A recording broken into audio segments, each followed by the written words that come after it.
오늘 이 시간에 버거움이라는 제목으로 간단하게 말씀 나누도록 하겠습니다. 바울이 디모데에게 아주 서글픈 이야기를 합니다. 15절에 보시면요, 아시아에 있는 모든 사람이 나를 버린 이 일을 내가 안다. 앞서 디모데전서 4장에 바울이 경고한 바대로 지금 여전히 그런 현상들이 나타나고 있습니다. 디모데전서 4장 1절을 보시면요, 그러나 성령이 밝히 말씀하시기를 후일에 어떤 사람들이 믿음에서 떠나 미혹하는 영과 귀신의 가르침을 따르리라 하셨으니, 이렇게 믿음에서 떠나 잘못된 가르침을 따르는 사람들이 나타나기 시작했습니다. 신앙을 버리고 이단에 빠지는, 신앙을 버리고 세상으로 나아가는 이런 사람들이 하나둘 계속 생겨나기 시작했습니다. 디모데전서를 쓴 이후에도 상황은 크게 달라지지 않은 것 같습니다. 거기다 디모데후서 4장 10절에는 이런 기록도 있습니다. 대만은 이 세상을 사랑하여 나를 버리고 데살로니가로 갔고, 제가 청년부에 있기 전에 고등부에서 2년 정도 섬겼습니다. 그런데 고등부를 졸업한 아이들 중에 더 이상 교회에 나오지 않는 친구들이 있었어요. 아무개가 더 이상 교회에 나오지 않습니다. 이제는 더 이상 부모님 말씀도 듣지 않습니다. 친구들이 얘기해도 더 이상 교회에 나오지 않습니다. 그리고 어떤 친구는 저에게 직접 이런 얘기도 했습니다. 하나님을 믿는다는 것, 신을 의지한다는 것이 얼마나 나약한지, 얼마나 스스로의 삶에 대해 무책임한 건지를 얘기하는 친구도 있었습니다. 그런 얘기를 들을 때에 저는 마음이 이렇게 막 무너져 내리고, 특히나 내가 2년 동안 뭘 했을까, 이런 생각에 잠길 수밖에 없었습니다. 3일교회는 정말 좋은 간사님들, 그리고 장점이 많은 리더들이 있습니다. 특히나 요즘처럼 세상이 막 요동치고 기도의 응답이 지연되는 상황에서도 꾸준히 그 자리를 지켜주는 분들이 있습니다. 그런 청년들을 보면 정말 존경하지 않을 수 없죠. 그들은 그래도 사역을 오래 했으니까 뭔가 노하우가 있겠죠. 그리고 그런 간사나 리더들은 그래도 많은 청년들이 또 알고 또 따라줍니다. 그러니까 훨씬 더 수월하게 사역할 것 같죠. 하지만 어느 누구도 쉽게 사역하고 있지 않습니다. 여전히 양떼들을 품고 목양하는 데 있어서 어려움을 호소하고요, 사람들 앞에 서는 것을 여전히 부담스러워합니다. 나는 간사감이 아니다, 그리고 나는 리더감이 아니다, 이런 고민을 여전히 진지하게 하고 있습니다. 왜냐하면 사람들 앞에 설 때마다 자신의 연약함이 드러나고요, 자신의 한계를 직면하게 되기 때문입니다. 특히 외로움의 문제로 씨름합니다. 이게 사역이 클수록, 뭔가 일이 막 바쁠수록 더 그런 것 같아요. 그래서 여전히 이렇게 사역을 계속하고 있지만 여전히 외로움의 문제로 버거워합니다. 이 선교 시즌이 되면 한시적으로 맡는 일이 있습니다. 선교 팀장이거든요. 오래 하지 않습니다. 1년 이렇게 할 수 없잖아요, 그렇죠? 한시적으로 잠깐 합니다. 이렇게 잠깐 하는 선교 팀장의 자리마저도 외로움을 느낍니다. 외로움이 진해지면 버거워집니다. 그런데 성경에 보면 기라성 같은 지도자들도 외로움 가운데 몸부림쳤음을 보게 됩니다. 대표적으로 모세가 그렇죠. 민수기 11장 11절에 이렇게 말씀합니다. 모세가 여호와께 여짜오되 어찌하여 주께서 종을 괴롭게 하시나이까? 어찌하여 내게 주의 목전에서 은혜를 입게 아니하시고 이 모든 백성을 내게 맡기사 내가 그 짐을 지게 하시나이까? 민수기 10장까지 이스라엘 백성들이 시내산 아래에 있습니다.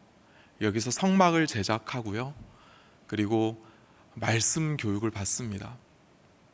이제 광야를 향해 한 1년여 정도 이렇게 있었고요. 다시 가나안 땅을 향해 새롭게 출발을 합니다. 그런데 출발하자마자 11장에 들어서 악한 말로 원망을 쏟아냅니다. 이 광야라는 게 그렇잖아요. 우리는 가보지 않았지만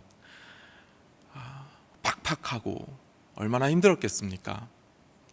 여전히 결핍의 문제 가운데 두려워하니까 그랬던 것 같습니다. 근데 이게 모세 입장에서는요, 한 명만 그래도 힘들 텐데요, 막 단체로 그러시니까 얼마나 이게 지쳤겠습니까? 그래서 하나님 앞에 기도하면서 호소합니다. 그런데 누가 자신을 괴롭게 한다라고 얘기합니까? 주께서. 어찌하여 주께서 종을 괴롭게 하십니까? 하나님 왜 저 같은 사람을 지도자로 세우셨습니까? 이런 내용인 것 같아요. 하나님이 저를 부르지 않았다면 이런 상황까지 오지도 않았을 텐데 아마 이런 하소연이었던 것 같습니다. 어찌하여 주께서. 더불어서 자신에게 맡겨주신 그 소명의 자리가 있고 양떼들이 있습니다. 그런데 그들을 뭐라고 표현합니까? 짐이라고 표현합니다. 하나님께서 나에게 맡겨주신 그 백성들이 저에게 짐처럼 너무나 버겁게 느껴집니다. 오늘 읽은 본문에서는 바울의 외로움을 느낄 수가 있습니다. 바울은 아시아에서 목숨을 걸고 복음을 전했습니다. 아시아의 수많은 지역에 교회를 세웠습니다. 그 덕에 지금 어디에 있습니까? 감옥에 있습니다.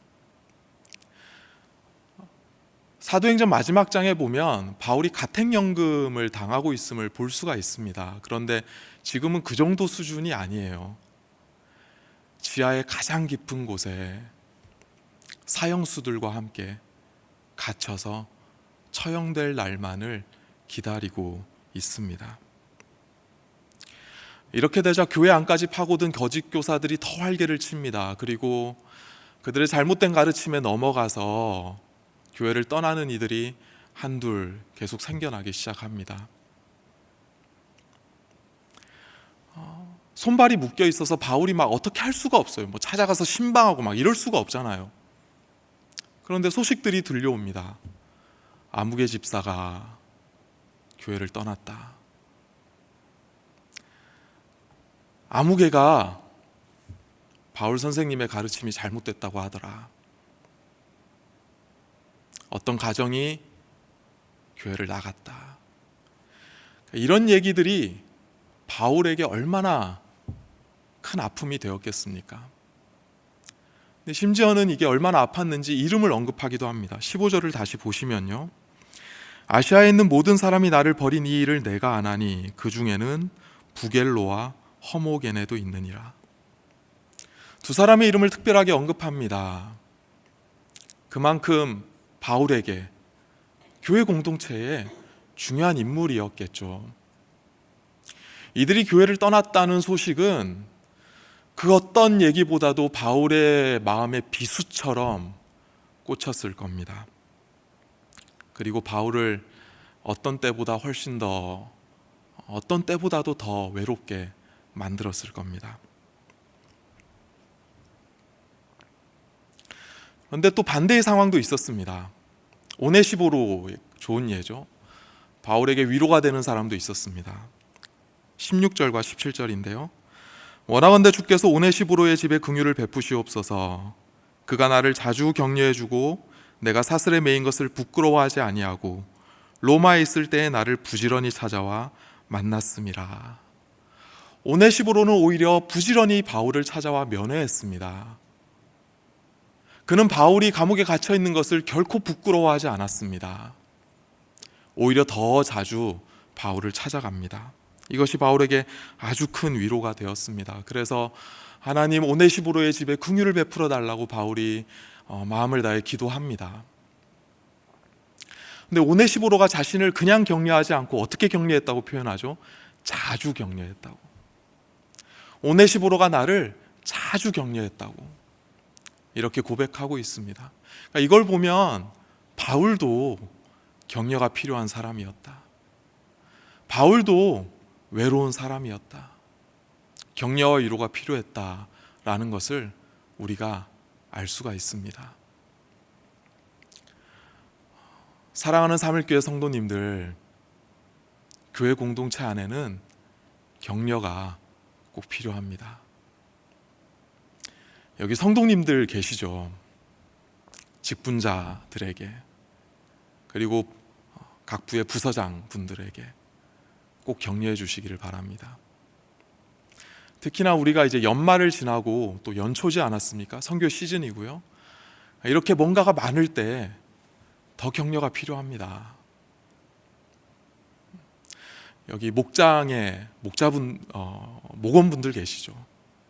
목자들에게 꼭 격려와 위로를 전해주시고요.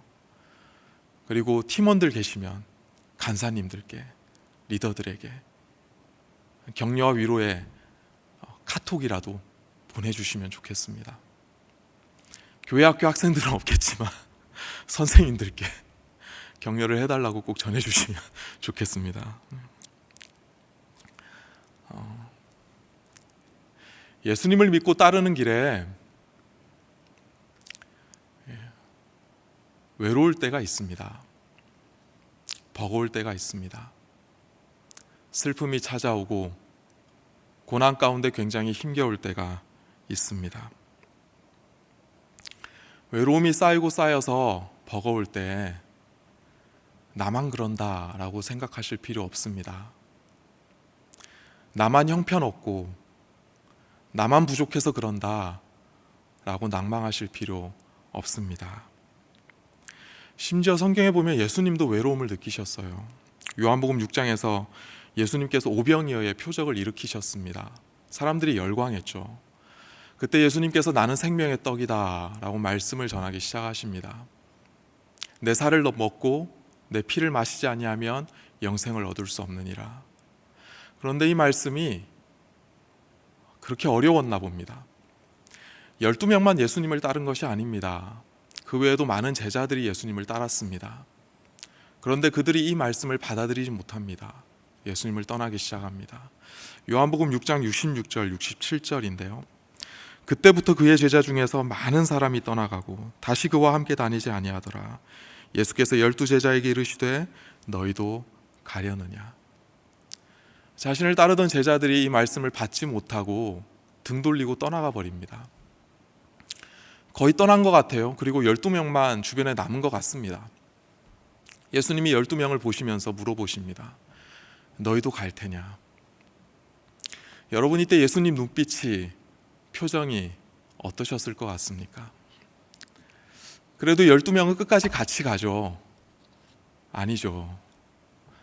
결정적인 순간이 오자 그 12명마저 예수님을 홀로 남겨두고 떠나버립니다.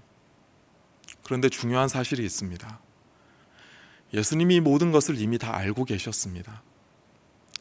그래서 십자가에 잡히시기 전에 마지막으로 제자들을 가르치실 때 이미 이 얘기를 제자들에게 하셨습니다. 너희가 다 뿔뿔이 흩어지고 나를 혼자 둘 때가 올 것이다. 그런데 이 말씀을 하신 이유가 있겠죠. 니들 그런 나쁜 놈들이야, 나 속상해, 이런 얘기를 하려고 하신 게 아니잖아요. 그래서 거기에 붙여서 중요한 말씀을 하십니다. 요한복음 16장 32절인데요. 보라, 너희가 다 각각 제 곳으로 흩어지고 나를 혼자 둘 때가 오나니 벌써 왔도다. 그러나 여기서부터가 중요하죠. 내가 혼자 있는 것이 아니라 아버지께서 나와 함께 계시느니라. 너희가 나를 버리고 다 뿔뿔이 흩어질 때에 내가 혼자 있는 것 같겠지만 나는 결코 혼자 있는 것이 아니다. 하나님 아버지께서 나와 함께 계신다. 여러분, 이 얘기를 예수님이 왜 하실까요? 이유가 있죠. 이어서 말씀하십니다. 33절인데요. 중요한 말씀입니다. 같이 한 번만 읽겠습니다. 시작. 이것을 너에게 이르는 것은 너희로 내 안에서 평안을 누리게 하려 함이라. 세상에서는 너희가 환난을 당하나 담대하라. 내가 세상을 이기었노라. 예수만 바라보고 세상 속에서 다른 것 바라보지 않고, 다른 건 내가 비록 없어도 예수만 바라보고 따라올 제자들이 있잖아요. 여기 선동님들처럼. 그렇게 예수님만 바라보고 따라올 제자들이 예수님이 가셨던 그 길을 같이 걸어올 때에 내가 혼자라고 느낄 때가 올 거라는 거죠. 내가 혼자인 것 같고, 내가 너무 슬프고, 고난 속에서, 환난 속에서 내가 너무 힘겨울 때에, 버거울 때에, 그때 예수님이 아주 가까이에서 이렇게 지금도 말씀하십니다. 평안하라. 내가 혼자인 것 같은데 그 순간에 예수님이 정말 가까이에서 이렇게 말씀하시는 거죠. 괜찮다. 괜찮다. 내가 함께 있다. 같이 있다. 너가 지금 혼자인 것 같지만 그러나 괜찮다. 힘을 내라. 비록 세상에서 환난을 당할 수 있겠지만, 비록 세상에서 무시를 당할 수 있겠지만, 비록 내가 의지했던 사람들이 내 마음을 힘들게 하고 너를 떠날 수도 있겠지만 괜찮다. 내가 너와 함께 있다. 용기를 잃지 마라. 담대하라. 왜냐하면 내가 세상을 이겼기 때문이다 라고 말씀하십니다. 오늘도 이 말씀을 붙들고 힘겨운 한 주간을 믿음으로 잘 버텨내시고 어떤 순간에라도 말씀을 선택하는 순종이 있기를 예수님의 이름으로 축복합니다. 이 시간에 다 같이 말씀 생각하시면서 기도하시다가 돌아가시겠습니다. 기도합니다.